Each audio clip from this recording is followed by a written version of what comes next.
Have you ever been talking out loud and while you're talking, somebody says, well, you know what I think is, and they just run right over you? What's the first thing you think? You go, oh, okay, I guess I'll stop talking. Now, all of a sudden, they are controlling the floor. Now they're dominating the conversation, and you really don't have another window, and you feel defeated. What do you do when somebody is talking over you? Well, there's a wrong way to go about it and a right way to go about it, and I'm going to teach you both. Welcome to the Jefferson Fisher Podcast, where I'm on a mission to make your next conversation the one that changes everything. If you enjoy learning tips and tools to improve your communication, I'm going to make a promise to you. And that promise is to continue to give you and feed you good content that is going to make you a better communicator. In exchange, my request is where you see a button that says subscribe or a heart or a thumbs up, I'm going to ask you to click it. I am going to make you a better communicator. That's my promise. And whenever you click and subscribe, it tells the platform that this is good content. I would be very grateful if you do that. This podcast is brought to you by Cozy Earth. I am in Texas, Southeast Texas to be exact, and it is like a hot swamp down here. It is scorching hot. You go outside and you have sunglasses on, they instantly fog up. That's the kind of level that we're at right now. If there's one thing I don't like, it's to sleep in a hot bed. You get sweaty and it's the worst. If you use sheets, they're on my bed right now, from Cozy Earth, that does not happen. Go to cozyearth.com/Jefferson, use the code Jefferson for 40% off. That's cozyearth.com/Jefferson. Use the code Jefferson for 40% off. They not only have bed sheets, they have towels, they have really comfortable clothes. You need to give them a try. Now, if you listen to the rest of this podcast, you are going to learn exactly how to stop it when somebody tries to dominate the conversation. You ready? The wrong way to go about this is when you start to yell and start to try and get more attention to you. Somebody starts interrupting you, and the first thing you say is, oh, excuse me, am I interrupting you? Or, oh, is the end of my sentence interrupt the beginning of yours? That kind of trying to be cute language, that never works.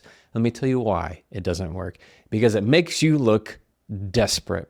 So whenever somebody is dominating the conversation and interrupts you, the worst thing you can try and do is trying to take it back from them. When you try to out-attention them, that never works. It always puts you in the weaker position. Why? Because it looks like you're grasping for control. That is the wrong way to go about it. Instead, this is what I want you to do when somebody tries to dominate the conversation and talk over you. You ready? Number one, I want you to continue talking exactly as you were. Keep the same volume, keep the same tempo, keep the same pace. Keep talking just like you were. Do not stop. So whenever that person at the board meeting and wherever you are, they start to try and catch in and try and talk over you. Oh, I think, well, what about, and they try and talk over you. Keep talking exactly where you are. This works because it shows a discrepancy between your very even keel, controlled, I'm going to continue talking no matter what you say, even if you interrupt me, I am planted, I am grounded, I do not care what you say. Whenever you keep that same plane and they are just, barking way up here, trying to get your attention, trying to get everybody else's attention, it shows that discrepancy of you being very controlled and them trying to grasp for control. They're trying to get that attention from everybody else while you are the one staying calm and controlled. So, number one is continue to talk. Don't stop talking. All right. Number two, what I want you to do is resist the temptation to raise your voice. We always want to try and out-talk the other person. Whenever somebody starts raising their voice, it's very natural. It's very easy for us because we're trying to kind of jump over them. We're trying to, it's like playing checkers. You want to kind of jump over them. You want to get on top of the conversation. You want to dominate it in some way. Anytime you do that, all it does is escalate them to talk even more. That's how shouting matches happen. Like if you watch the news and you see the talking heads on the news and the people that are just fighting, just arguing to argue, or if you watch like sports commentary, maybe on ESPN or something, and you hear people taking two different positions and somebody's interrupting the other and somebody's interrupting the other and they just start kind of yelling back and forth. Who's listening? Nobody. What do? You change the channel. Nobody's learning anything. Nobody can get anything from that because it's just a power grab for attention. So you're going to resist that. All right, you're going to resist that by continuing to keep your volume exactly as it is. Why? Again, it shows that discrepancy. That's what you want. Number 3, we're just swinging right at it today. We're going straight for the throat. Anytime that person is trying to dominate the conversation or interrupt or continue talking, and you don't feel like you have a window. Let's say we're at a board meeting and they're just continuing to talk and you don't feel like you have a window into it. Here's the key. Use their name.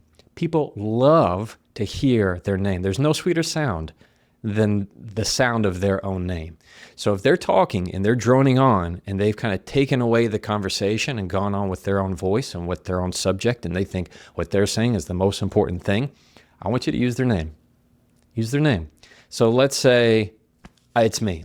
I'm the big bad guy right now. And I just taken over the conversation. You're talking to me, and I go, well, what I think is you ought to go, you know what you should do, and I just start going on away in my own views, opinions, and I'm talking to an audience of one. If you need to get my attention, what I want you to say is, Jefferson, that'll pop in my head quick. Jefferson, it's not raising your voice. You're not saying it angry. You're not saying it too tender, almost too hesitant. You're going to say it strong. You're going to say it clear. Jefferson. If I keep talking, say it again. Jefferson. Even if you need to raise the volume a little bit, it's going to get my attention. It's going to get the other person's attention. They are going to stop because they hear their name. That's the window. You've now created the window into that conversation where I want you to use the phrase talk over. Say something like, it's not helpful when you talk over me. Or I feel like you're talking over me. Or I can't hear you when you talk over me. I say the very similar thing when somebody's interrupting you, which in this case is very related. I can't hear you when you talk over me. This episode is also brought to you by Element. Element makes hydrating easy, simple, and clean. If you're like me, you're always on the go. Especially when I'm traveling, I need to do better about hydrating, especially in and out of airports. But it's not all that fun sometimes to just drink a bottle of water. So I use a little packet of Element. I've been using it for several months now, and I really like it. My favorite flavor is lemonade salt. I pour it right in. It's like lemon lime. It's tangy, it's sweet, and it always gets the job done. I like it because there's no added dyes, there's no added sugars, just good, clean electrolytes. Element is for people on a mission, whether you're a parent, an athlete, a business leader. And for all of my listeners, you get a free sample pack for every order that you get. So a free sample pack with every order. You can go to drinklmnt.com/Jefferson and try it risk-free. That's drinklmnt/Jefferson and try it risk-free. Anytime you're using that phrase talk over, it's cluing them into exactly what they're doing. Sometimes people don't understand what they're doing. They don't realize what they're doing. Maybe it's not on purpose. But that's beside the point. The fact is they're doing it. So you have to take action. You can't just be quiet and let them continue to talk and you feel less. Then you feel more dismissed. That kind of behavior is something that you need to catch immediately. You can't let it keep going on. Why? Because you're otherwise establishing a pattern of how they can treat you, how they can talk to you. That it's just a given that your opinion does not matter as much as theirs. But if you catch it, Jefferson, I can't hear you when you talk over me. It's not helpful for you to talk over me. Jefferson, are you interested in my thoughts or do you want to talk over me? It depends how direct you need to be. You're the one who knows the personality of the person that you're dealing with. But that is exactly how I want you to handle when somebody is talking over you. I had something very similar. When I was a young associate at a law firm, there was another associate of mine, and she had great ideas, but she never felt like she could really share them in the meetings that we'd have. And we'd have other associate meetings. There'd be about 8 to 10 of us. And she didn't feel like she could really use her voice that way. She was much more hesitant, but still, she had wonderful ideas. And there are times where I would kind of focus the conversation to tee it up so she could talk. But at the same time, I didn't always want to be the crutch that goes, oh, she'd let me help guide the conversation to her. So I talked to her about it, said, this is what I want you to do. The next time David starts to bounce over onto your conversation, I want you to use his name and watch what happens.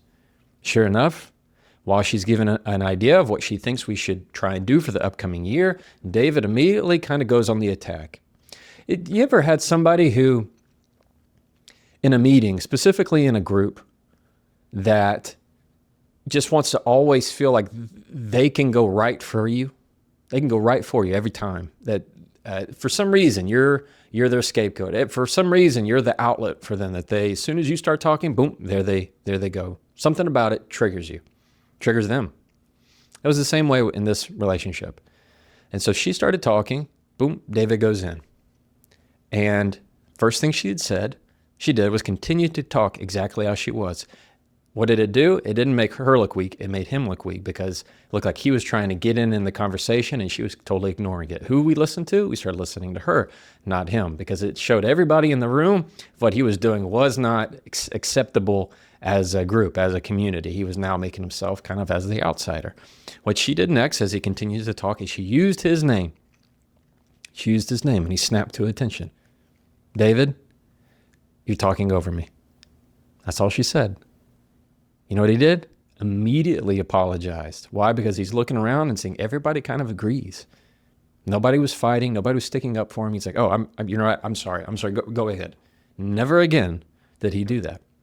So I want you to really think about this. The next time that somebody is trying to dominate a conversation, somebody's trying to speak over you, number one, what I want you to do is to continue to talk. 2, resist the temptation to raise your voice to out-talk them, because that's a weaker position, ultimately. 3, what I want to make sure that you do is realize the power of somebody's name. So if they keep on talking, use their name. It is going to snap their attention. It's going to make them stop because they need to hear what comes after their name, why you're using the sweet sound of their name. That's your window to be able to communicate exactly what's happening into action. All right? Sound good? I love this kind of stuff. It's awesome. Quick, to the point. You can do it. I know that you can. Thank you so much for listening to the Jefferson Fisher podcast. If you like episodes like this where you get to improve your communication, I'm going to ask you to please like, follow, or share this podcast wherever you like to listen to podcasts. And if you didn't know, every week I have a newsletter where I give a communication tip once a week right to your inbox, just for me and you. And I love answering those emails. And if you want to continue to improve your communication skills, I have an online membership called the School of Communication, where you're going to be welcome with open arms to continue on in your communication journey. All right. As always, you can try that and follow me.